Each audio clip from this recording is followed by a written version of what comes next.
Barka da zuwa Ash Multimedia. Don na subscribe sannan ku danna ƙararrawar sanarwa ta yadda za a dinga sanar da ku sababbin shirye-shiryenmu da zarar mun ɗora. Mun gode.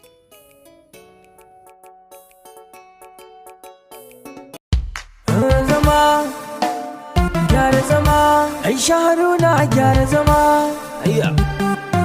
Na iya One Family Record. Kin sha'aninki mama ga mu da sarauniyar mata.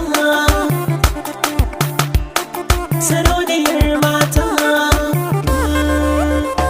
Aisha Haruna zauna ni ba biki suna ba. Kin sha'aninki mama ga mu da sarauniyar mata. Masu sauraro, Assalamu alaikum, barkanku da warhaka. Sannu ku da sake kasancewa da mu a cikin cigaban labarinmu mai suna Wiya kashi na 12. Bismillahirrahmanirrahim. Usman wanda yake driving da zafi-zafi, murya a dakile ya ce, "Daga ɗaura maka aure yau har ka fara maganan banza a gaban yara?" Dariya Moye ya ce masa, "To su waye yaran? Mata ta ce yarinya ko Mahabuba wanda take gaban ka?" Sai a sannan Usman ya dago ya kalli Mahabuba ya ce, "Dama ke ce?" "Eh ya Usman, ina ta maka magana amma ka share ni." "Sorry, ban ji bane ba, raina ɓace yake." "Da aka ma me kenan?" Muhammad ya jefa masa tambaya. Tsaki kawai Usman yayi ba tare da ya bashi amsa ba. Don haka kawai yake ji na tsanan wannan babbar kawar Madina wanda bai san ko wace ce ba. Shi yasa yake Allah Allah ya je domin ya iske ta ya ga wace ce. Kallon Mahabuba yayi har zai tambaye ta ina ɗayan mara kunyan gidan nasu. Sai ya tuna yanzu fa hankali ya fara shiganta tun kafin ya fara cin ubanta lakadan ba ajalan ba. Dan yanzu bata komai sai rayuwar cikin ɗaki. Don haka ba abun mamaki bane ba tana can gida a kwance. Sai zancen zuci yake ta yi har suka iso babban hotel ɗin. Ga mutane har sun iso. Nan fa aka fara sanarwar zuwan motan amarya da ango. Fitowa daga motan Muhammad da Madina suka yi. Sai a lokacin Madina ta ji wayanta wanda yake hannunta yana ruri. Dubawa ta yi ta ga Wiya ce. Ɗagawa ta yi ta ɗan kara a kunnenta. Saboda hayaniya ta ce, haba Wiya, ina kika shiga ne ana ta neman ki ba a ganki ba. Yanzu ma ba wannan ba, kina ina ne?" "Yoni ina cikin hotel ɗin ai, mun kai 15 minutes ma da isowar mu ni da Rauf. Dan ya mun waya ya zo, shi na ce masa to mu wuce kawai, don ba zan iya haɗa numfashi da wannan Usman ɗin ba." Madina ta ce, "Lalle abun naki babba ne. To don Allah yanzu ki fito sai mu shiga tare. Kin san dai a yanzu za a buƙaci babbar ƙawar amarya ko? Please." "Sai dai idan kin yadda, Rauf ne zai tsaya a gaba amma ba Usman ba. Dan Allah Wiya, ki bar wannan matsalan yanzu." Madina ta faɗa cikin sigar lallashi. Madina za ta sake magana ta ji ana cikiyar babbar ƙawar amarya. Nan Madina ta hau roƙon Badawiya. Har sai da Rauf ya sanya baki kafin ta tashi suka fito a tare. A wajen kuma ana kan cikiyar babbar ƙawar amarya. Usman ne ya ce bata zo ba. Madina ta jawo Muhammad ta masa raɗa a kunne take ce masa Wiya ai ta jima da isowa. Shi kuwa Muhammad ya shaida wa Usman. Usman ya ce, "To tana ina?" Mo ya ce, "Ga ta nan fitowa." Ƙofar fitowan Usman ya zuba wa ido. Yana so ya ga wace 'yan renin hankali ce. Suna gab da fitowa aka kira Rauf a waya. Ana neman sa emergency. Don haka ba shiri ya ce Wiya shi zai wuce. Bata so hakan ba, amma da shike ta san yanayin aikinsa ta ce masa, "To mu je in raka ka." "No, my only, ki je kin ga ana neman ki ai." "A'a, a jira ni." Abun da ta faɗa kenan. Rauf ya san halin Wiya da kafiya da nace, don haka ya ce mata, "Mu je to." Usman ya zuba wa kofan ido ko kiftawa baya yi. Ai kuwa ya ga wata kyakkyawan budurwa ta fito da wani saurayi. Sun fito a tare suna tafiya suna dariya. Usman a ransa ya ce, duk yadda aka yi wannan ita ce ƙawar Madina. Dangata da anko ɗin ƙawayen amarya, don dukkanin ƙawayen babu wanda ta shiga ciki. Don haka dole ita ce wannan. A ransa Usman yake magana, don ko kaɗan bai gane ba da wuya ba. Ga mamakinsa, a madadin ta zo inda ake neman ta, sai kawai ya ga ta sha kwana ta je wajen motar Rauf. Nan ma sai da suka gama kalaman soyayyansu, Rauf ya ja motarsa kafin ita ma ta yo inda ake neman ta. Cika iya cika, Usman ya cika fam da ƙawar Madina. Hajji yake kamar ya je ya shaƙo ta. Tana isowa ko kallon inda Usman yake bata yi ba. Kawai ta ɗauke kanta ta shiga layi a gaban amarya. Kamar yadda Usman ɗin ma yake gaban ango. Nan aka sakar musu waƙar amarya da ango na Nura M Inuwa. Lokacin ki ne yaya amarya 'yar amana. Sai ki je ki zauna da miji aure ibada ne. A hankali suke takawa suna shiga cikin taron aka hau tafa musu. Har wajen zama ƙawaye da abokan ango suka raka amarya da ango suka zauna. Sannan Usman da Wiya suka zauna a kujerar da aka tanadar musu na babban abokin ango da babbar ƙawar amarya. Wanda Muhammad da Madina ne suka shirya hakan. Sam Wiya bata so hakan ba. Bata so a ce ta zauna kusa da Usman ba. Amma da shike akwai idon mutane. kuma Madina ta roƙe ta akan kar ta jawo wani abun don Allah ta yi haƙuri a gama lafiya. Idan an tashi sai su ɗaura daga inda suka tsaya. Hakan ne yasa ta zauna ta ɗora kafanta ɗaya akan ɗaya ta ɗauke kanta gefe. Tunda suka zauna Usman yake satan kallon Wiya, wacce ita kuma hankalinta yake kan wayanta tana chatting tana murmushi. Wanda har izuwa yanzu bai gane ta ba. Hankalinsa yana kanta, ita kuma nata hankalin yana kan wayanta. Sunanta da aka kira ni ya fargar da Usman. Wato yanzu muna buƙatar babbar ƙawar amarya Rabi'atul Badawiya Hashim, wacce muka fi sani da Wiya, ta zo domin ta buɗe mana taro da addu'a. Ware ido Usman yayi da mugun mamaki, yana jira ya ga ta ina Wiya za ta fito. Sai gani kawai yayi wacce take zaune a gefensa ta miƙe tana murmushi. Takawa ta yi ta je ta karɓi spika daga hannun MC, nan ta fara magana da Larabci, inda ta yi sallama ta yi addu'a duk a cikin harshen Larabci. Sannan ta ɗaura da Turanci, inda a ƙarshe ta rufe da Hausa. Nan Usman ya yi mutuwan zaune na wucin gadi. Tafa mata aka fara yi, sannan ta juya ta koma ta zauna. Har ta zauna Usman bai ɗauke idonsa a kanta ba. Usman a ransa ya ce, Habawa, ashe biri ya yi kama da mutum.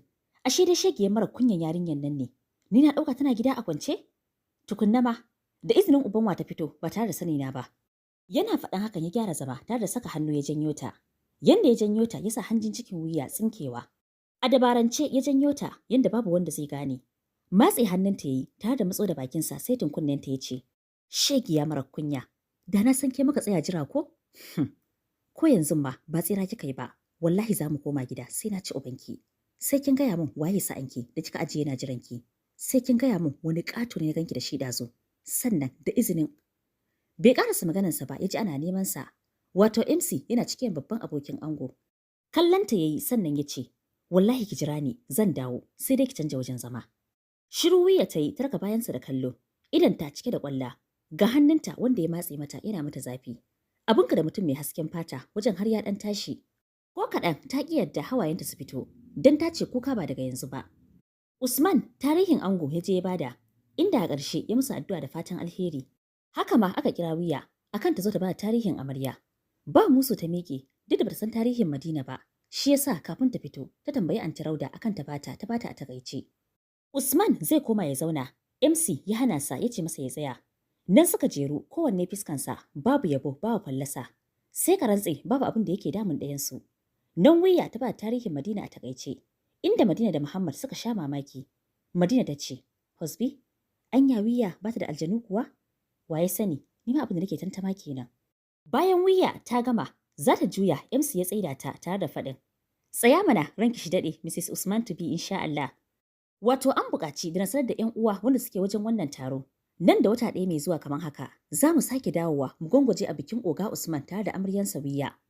Buɗe baki Wiya ta yi cike da mamaki. Sannan ta kalli MC ta ce, In ji waye aurensa da Usman nan da wata ɗaya, ƙarya ne fa. Nan MC ya nuna mata goggo, wacce ta sha kwalliyanta har da hoda. Ta ce bikin Muhammadu da ƙasa mai tsarki, idan bata zo ta nuna farin cikinta ba, ai bata amsa sunanta goggon Wiya ba. Ba da Wiya ba, hatta Usman bai yi farin cikin zuwan goggo ba. To amma, waye gayyace ta? Ƙarasowa goggo ta kalli MC ta ce, Malam mai jawabai, ba lantarkin maganan nan ka gani, na gabatar da kaina da kaina. Cikin dariya, MC ya miƙa wa goggo, har da gyara tsayuwa goggo ta tsakanin Usman da Wiya ta ce, Assalamu alaikum jama'an wannan waje mai albarka, da 'yan mutunci da 'yan arziki, kai, har ma da 'yan rashin mutuncin, duk ni goggon Usman da Rabi'atu na gaishe ku. Nan kowa aka haɗa baki wajen cewa ya amsa ya gode ta ce, Madalla, ni sunana Zuwairatu mai baƙin fatari, goggon Usmanu da Rabi'atu, kuma goggon Muhammadu da amaryarsa ƙasa mai tsarki.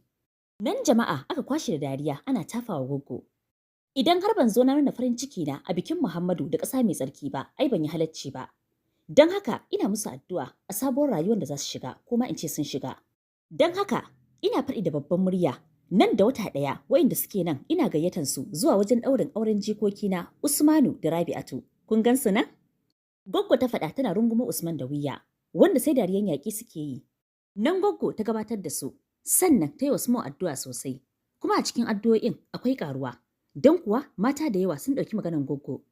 Inda da yawansu Goggo ta shiga ransu, har suka sanya mata suna maganin hawan jini. Nan aka saka waƙa Goggo ta haurawa, ai kuwa ta sha ruwan liki, domin Muhammad da Madina sun zuba mata kuɗi. Sai a lokacin su Usman da Wiya suka lura, ashe da su mama da mamu suka zo. Nan kuwa suka dinga leƙe, sannan suka yi sallama suka tafi gida. Nan aka ci gaba da gudanar da event ɗin, ba a tashi ba sai karfe 1 dare. An ci an sha, an yi wa ango da amarya fatan alheri da samun zuri'a ɗaya ba. Don haka daga wajen dinan gidan Muhammad aka wuce, wanda yake anguwan da Usman ya gina gidansa, amma akwai rata sosai a tsakaninsu, amma dai dukka anguwa ɗaya ne. Bayan an kai Madina sai Anti Rauda da Anti Hauwa suka raka ta yi alwala. Daga nan ta shiga gidan da kafan dama da addu'a. Ba su wani tsaya ganin gidan ba don dare ya yi. Don haka suka tattara suka yi Madina sallama sai kuka take yi. Anti Hauwa ta ce, amma Madina kukan iskanci yake yi ko? Idan ba kukan iskanci ba me abin kuka? Rabu da ita shagwaba take ji da shi bayan an watse ta yi wa mijinta. To ma ba ga ƙawayenta ba? Za a barki da su kafin ango ya shigo, cewan Anti Habiba. Nan dai suka ƙara mata nasiha, sannan suka wuce, suka bar Suwiya da Mahabuba da wasu ƙawayen Madina guda 4, su 6 kenan. Sauran sun riga sun tafi gida abinsu. Suwiya sun so tafiya, amma babu yanda suka iya. Don Madina ta dage sai sun kwana mata. Ai kuwa da Muhammad ya gaya wa Usman akan cewa Madina ta kira sa, ta ce masa ƙawayenta za su kwana sai gobe. Nan Usman ya dinga masifa yana faɗin, a ina yanzu ake irin wannan lamari a kwana wa amarya. Duk wannan yana daga cikin illan auren yarinya. Mo ya ce masa, ai kai ma yarinyar zaka aura nan da kwana 29 ko? Daga haka Usman bai sake cewa komai ba, suka shiga gidan Usman din, anan Mo ya kwana. Usman sai mita yake yi. Mo yayi banza da shi. Ya ce masa na yau ne kawai. Daga gobe ƙaryan mutum rigimarsa ta ƙare. Da washe gari suka tashi da wuri suka zagaye gidan. Gidan masha Allah. Za su tafi da safe, Madina ta ce musu su bari sai yamma. Ai kuwa hakan aka yi. Dangi an zo an ga gida an watse. Da yamma Suwiya suka gyara gidan, suka sanya mata turaren wuta. Suka yi gaba abinsu, ba su jira zuwan abokan ango ba. Shi ma Muhammad bai komo gidan ba sai dare. Abokansa 3 ne kacal suka taho tare, da Usman, da Salis da kuma Anas. Nasiha suka musu sannan suka yi musu sai da safe. Tau Muhammad da ƙasa mai tsarki cewar goggo, Allah ya ba da zaman lafiya. Siyamo a sha angwanci lafiya.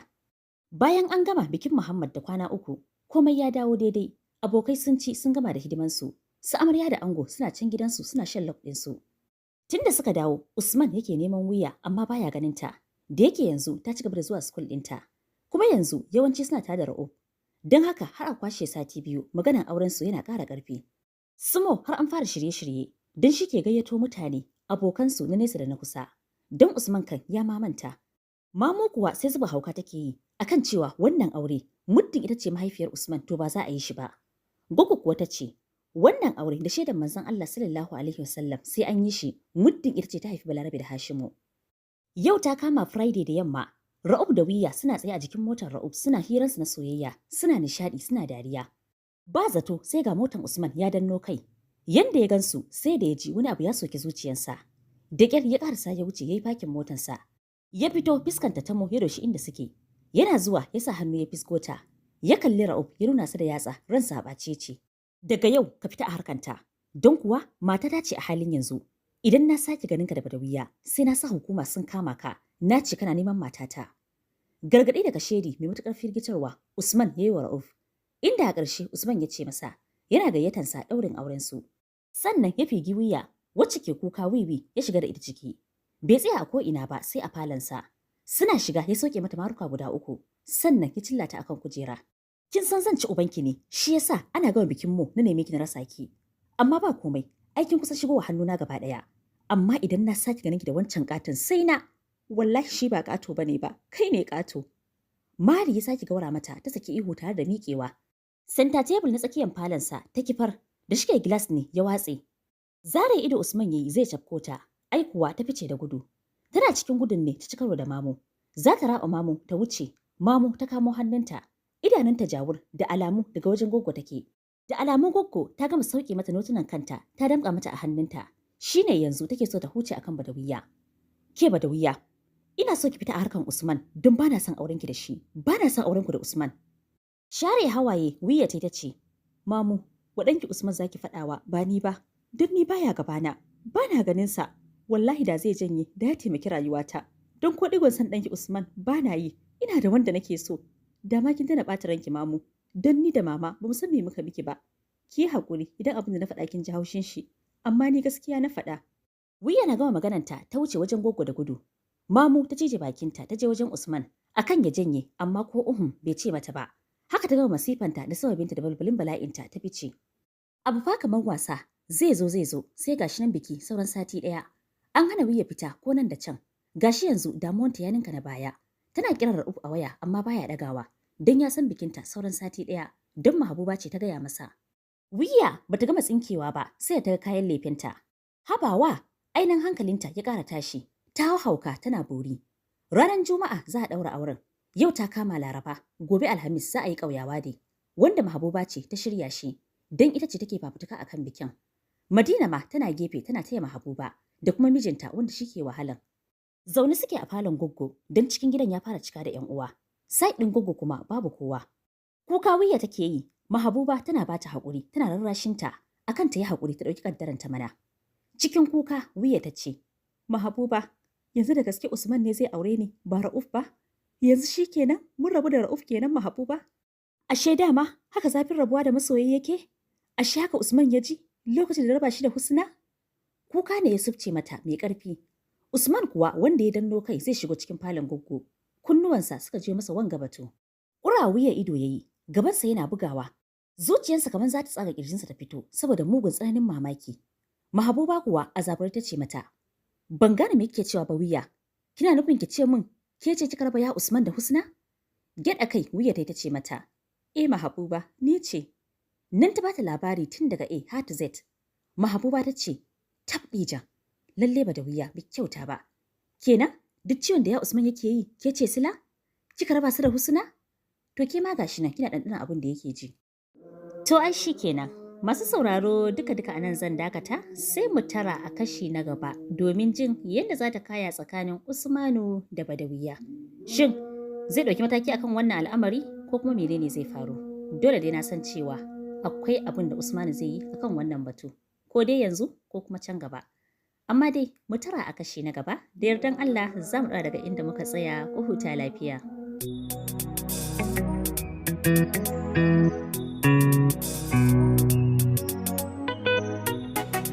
Amsar soyayya yake ne, ciwon soyayya yake ne.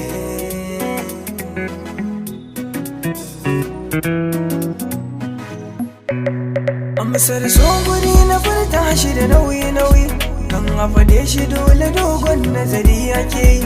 Duka mai so da gaske kaka tsantsan yake yi, in so ya shige ka komai ya bi da kana yi. Wanda ya ce da kai yana son ka abin da nauyi, in ka guje shi zuciya za ta shige bulayi. Kalmar ba ni san ka bulala gun masoyi, wai zafi gare ta gindinta akwai kaiwai. In ta bige ka take nan za ka ji kayi nauyi, za ta rikirkita ka zafi ya haɗe da sanyi. Kalmar ba ni san ka ketar wasa zuciyoyi, a sanadinta wasu masu rasa dukiyoyi. Ciwon so zuci san bai san magani ba, ba ciwon ciki ba ne ba na malaria ba, ba taifod ba ne mashi ba ciwon jiki ba, ba olsa ba ne ba ciwon kankare ba, ba sikila ba ne ba ciwon asma ba.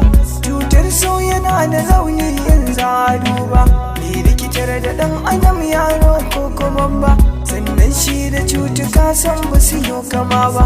Kuma me ka sha ba za ya yi maka magani ba, an sha yin gwajinsa amma ba a yi gani ba. So in ya shige ka san bai san tausayi ba, sirri ne na zuciya wanda ba zai gani ba. So kenan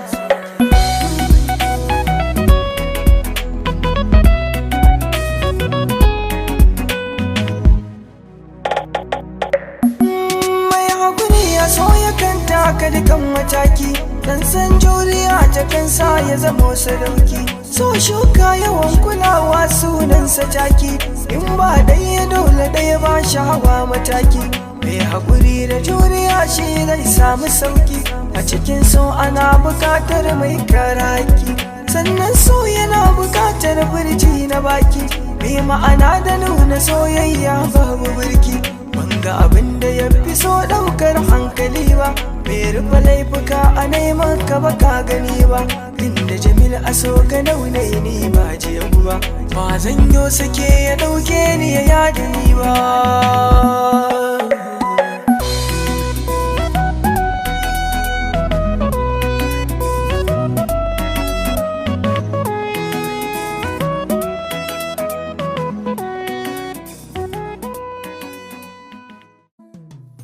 Kada ku manta ku danna subscribe na channel ɗinmu mai suna Ash Multimedia domin ci gaba da samun ƙayyadattun shirye-shiryenmu haɗe da telefon Hausa na ƙwararrun marubuta. Mun gode.